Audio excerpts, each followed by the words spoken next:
David Fleming from the Disciples Ignited YouTube channel, where we're focused on Jesus, advancing his kingdom, and preparing his disciples. Now, we've been studying about revival outpourings that have taken place throughout church history, and over the past couple of videos, we're talking about the great outpouring that the Lord poured upon California at Azusa Street, and using a man named William Seymour. Well, I tell you what, the Lord had just set the stage for William Seymour, and Wells had been praying, as we studied yesterday, the revival outpouring that took place in Wells. All these people that were fervently enjoying the fire of the Holy Spirit were praying for God to do the same in America, and the Lord answered their prayer. Well, the Lord sent this man that had already been taught by Charles Parham about the baptism of the Holy Spirit and speaking in tongues.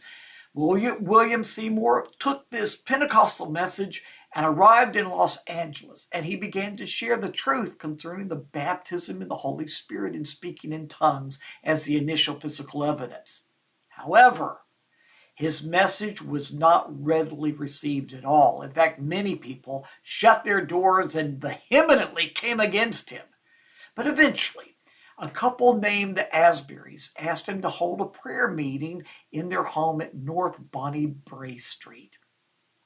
It was there, at a home prayer meeting, that revival outpouring took place. Let me read to you what one history book says. As though hit by a bolt of lightning, the entire company was knocked from their chairs to the floor. 7 began to speak in divers kinds of tongues and to magnify God. Their shouts were so fervent and so loud. There was a crowd gathered outside, wondering, what meaneth this? Soon it was noised over the city that God was pouring out his Holy Spirit. Well, people of all different nationalities began to join together. And this is one of the things I love about the Pentecostal outpouring that took place in California. There was no reference to what color you were, whether you were rich or poor, none of that. See, we are all the same in Jesus, and everybody was welcomed. Well, another participant at North Bonnie Bay Street wrote this. They shouted 3 days and 3 nights. Now it was the Easter season. The people came from everywhere. By the next morning, there was no way of getting near the house. As the people came in, they would fall under God's power, and the whole city was stirred.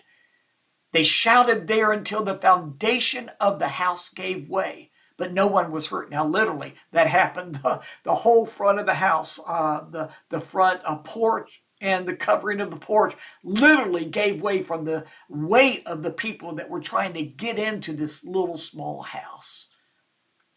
During these 3 days, there were many people who received the baptism of the Holy Spirit that they had just come to see what it was all about. The sick were healed and the sinners were saved just as they came in. And y'all, that was just the beginning. See me tomorrow and I'll tell you more.